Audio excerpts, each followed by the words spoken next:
Thank you for joining me. I'm Ralph Bradley. I haven't reported lately. I haven't done any presentations or any podcasts. I've had a new distraction in my life.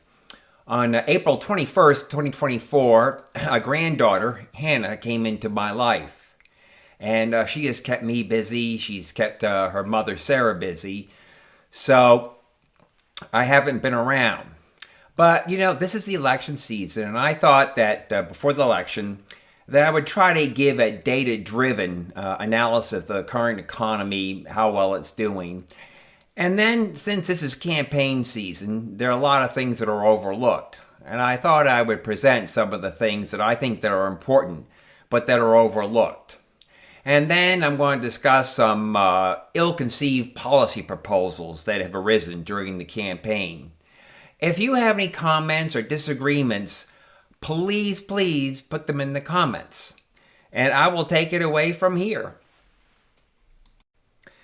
This chart tracks inflation, which is the blue line, unemployment, which is the orange line, and the misery index, which is the green line. The misery index is the sum of inflation and unemployment popularized by Jimmy Carter in 1976 when he was running for president. Inflation has eased towards the Fed's 2% target rate, and unemployment remains low, signaling a soft landing. Presently, there is no recession in sight. On September 18, 2024, the Fed cut rates by 50 basis points, which could hopefully reduce borrowing costs for everybody. The stock market, represented by the S&P 500, reached record highs this month, reflecting optimism from recent and expected Fed rate cuts. Things look so good. The Economist magazine has even described the U.S. economy as the envy of the world. So with all this good news and the cover on the Economist, what is there not to like about this economy? Well, there are plenty of people out there that do not like what's going on in the economy. Now, when people ask me, how's the economy doing? I always say, well, it depends on who you are. So, I'm going to try to uncover some of the things that have people a little upset or a little concerned. Here is one possible reason not to be happy. This chart compares average wage growth with inflation.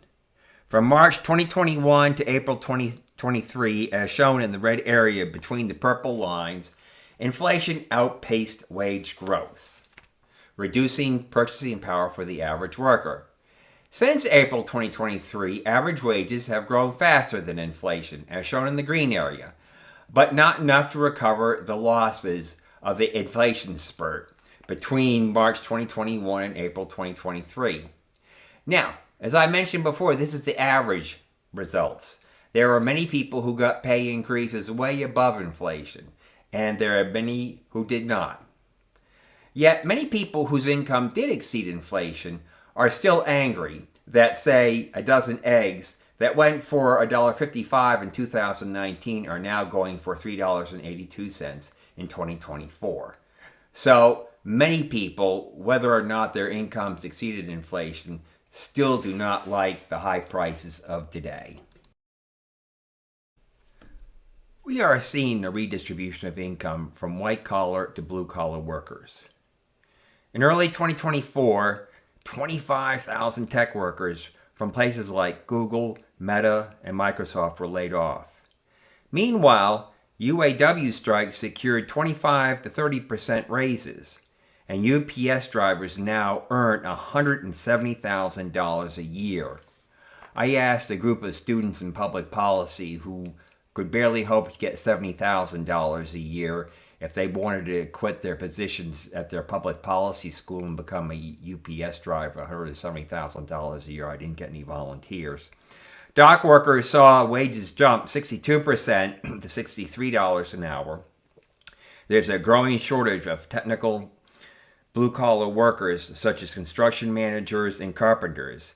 And this is a key reason, not the only reason, for our housing shortage that hurts Gen Zers. In hindsight, it was a policy mistake from 2009 to 2012 to put less emphasis on VOTEC training. Pew Research did a survey of voters, and here is the top concerns. The economy is number one, despite the good economic statistics that I've already shown you. Yet, there are extremely important problems not on this list that neither candidate is addressing. Now, please let me know in the comments if you disagree with me.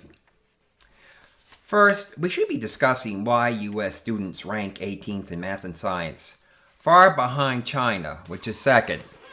This puts us at risk of losing global influence. Many industries already struggle to find skilled workers, putting a drag on growth and innovation. Both presidential candidates do not seem to be afraid of starting a Cold War with China. If this does occur, it will be a war of brains and not brawn. Now, how can we win this Cold War with China if we are ranked 18th, while China is ranked second? While we have some exceptional schools in this country, there are not enough of them. And the entire network of public and private schools that educate our children are failing us. An aging population presents economic challenges. The share of Americans 65 and older has grown from 12% in 2000 to 18% today and projected to hit 22% by 2040. This will put new strains on our already strained public health and retirement system. Medicare and Social Security are facing insolvency by 2036 and 2035 respectively. 50% have no retirement savings, and in a decade, we might have a retirement crisis. While there are some who enjoy large retirement plans, most will retire in poverty. Corporate governance reform is essential for 401k savers. That is the big way that they save for their retirement and finance retirement. Poor decisions like AT&T's failed acquisitions cost AT&T shareholders and ultimately the 401k holders $90 billion. CEOs like Randall Stephenson, who was the head of AT&T when these poor decisions were being made, and who is photographed here, has earned millions despite his failures while he backed AT&T. This highlights the need for CEO accountability. Over the past 20 years, the only way that 401k holders could get a return that was greater than inflation was to invest in stock index funds in their plans. Remember, stock index funds does not allow you to pick individual stocks. So, for an S&P 500 index, AT&T will automatically be in there, and they can do nothing to get it out.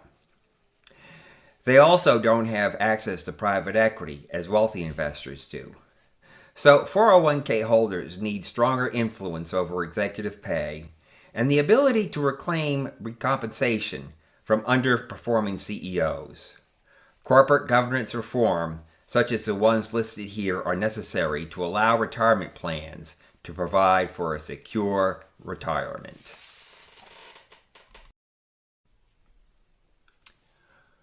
Both presidential candidates have made potentially harmful policy proposals. Here are some of the harmful proposals, in order of the worst to the least worst. If you disagree with me again, please let me know in the comments.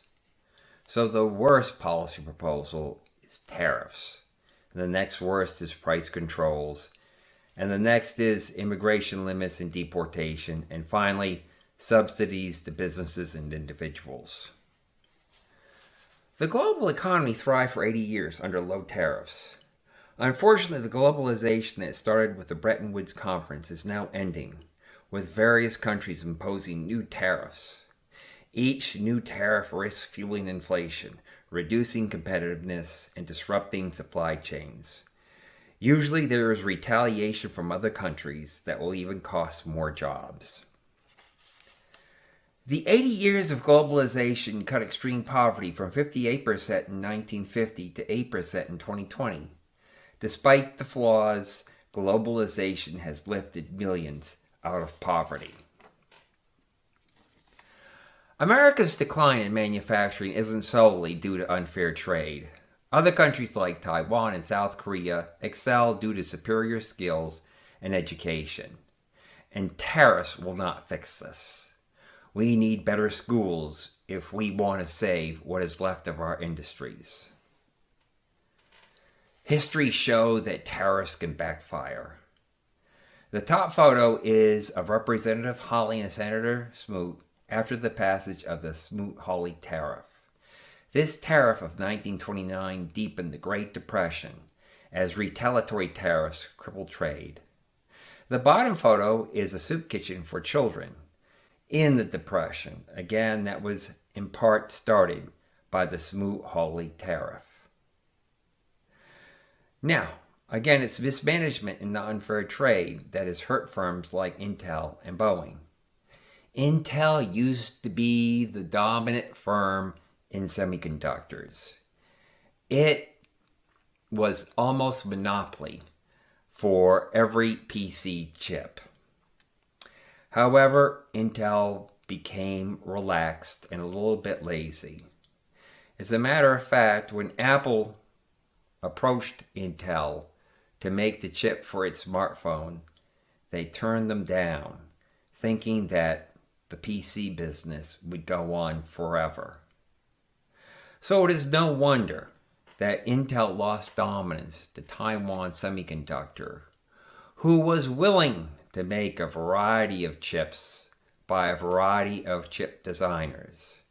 And Taiwan Semiconductor benefited from a nation that had a highly skilled and highly educated workforce. In fact, a workforce that was better educated than the U.S. And then there is Boeing. Boeing is now a household word. They have encountered a lot of problems that were of their own doing. They did not take safety seriously. They did not manage their workforce well. They apparently misrepresented their safety results to federal regulators. And today there are many who refuse to board a Boeing plane. So it is no wonder that China's Comac, which makes a plane like the Boeing 737, is going to replace the Boeing 737 in a lot of countries. And again, this is not something that Comac did out of unfair trade practices. All they are doing is using their own intellect to make up for where Boeing failed.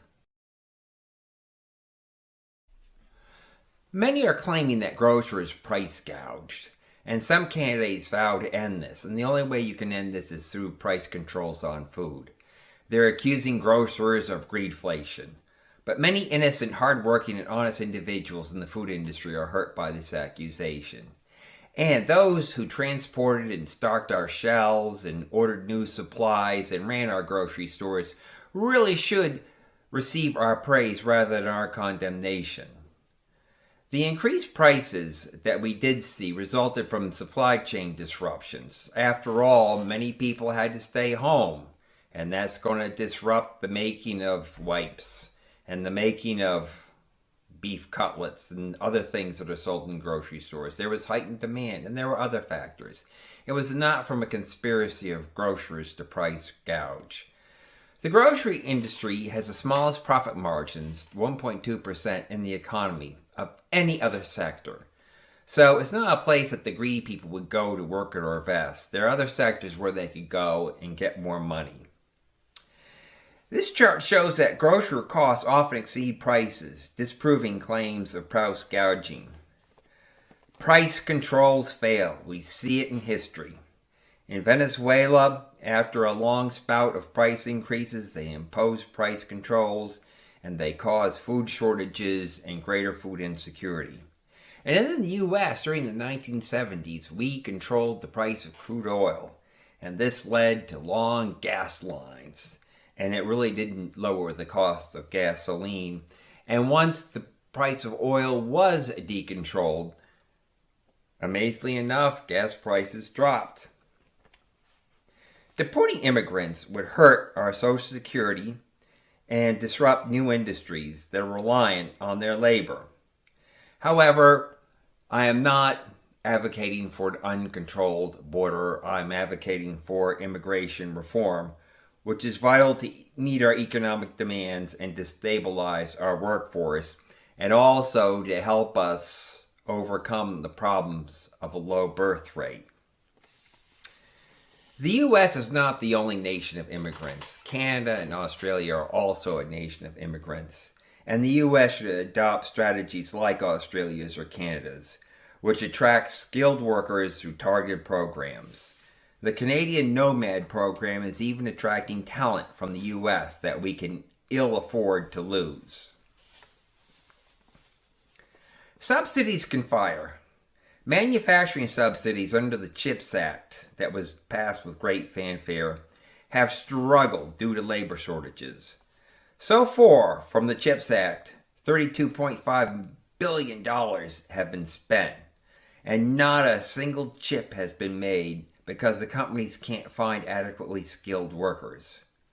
We can't revitalize our semiconductor industry without improving our schools first. Individual subsidies, such as a $25,000 subsidy proposed for first-time home buyers, might inflate house prices without increasing supply, and it would lock young buyers into an illiquid, risky investment that they could ill afford to own.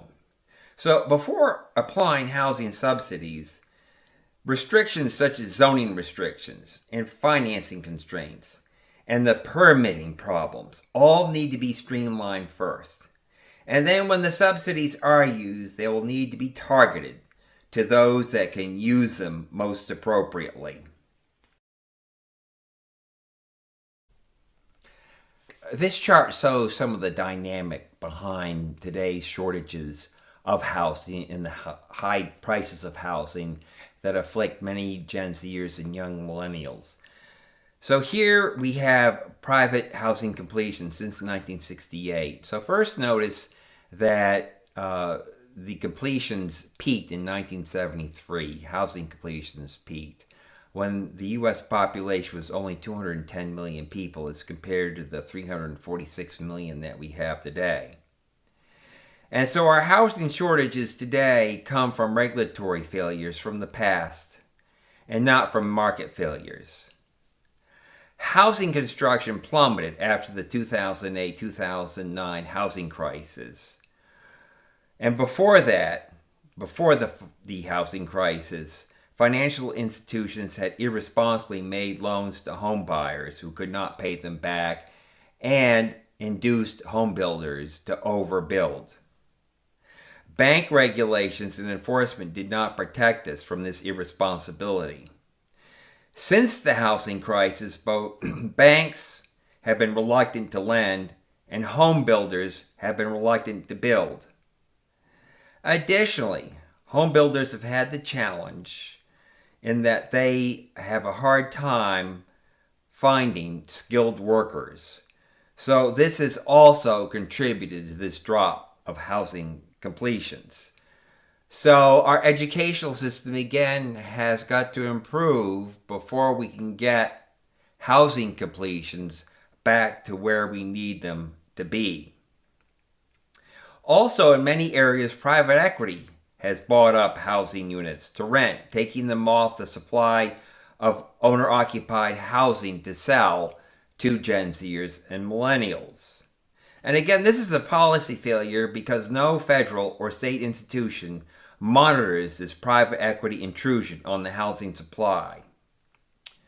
And private equity can exert great influence on the market at the expense of first-time homeowners. So before we apply a subsidy, a $25,000 subsidy to new home owners, we have to take care of a lot of things. And we have to ensure that the number of units completed go back to at least their 1973 levels, so that when the subsidies are given to the first-time home buyers, there are plenty of homes at affordable prices, available for sale. This ends my presentation. Thank you for watching me. Please remember to vote. And if you're like me, you can't wait for this insanity to end. Thank you.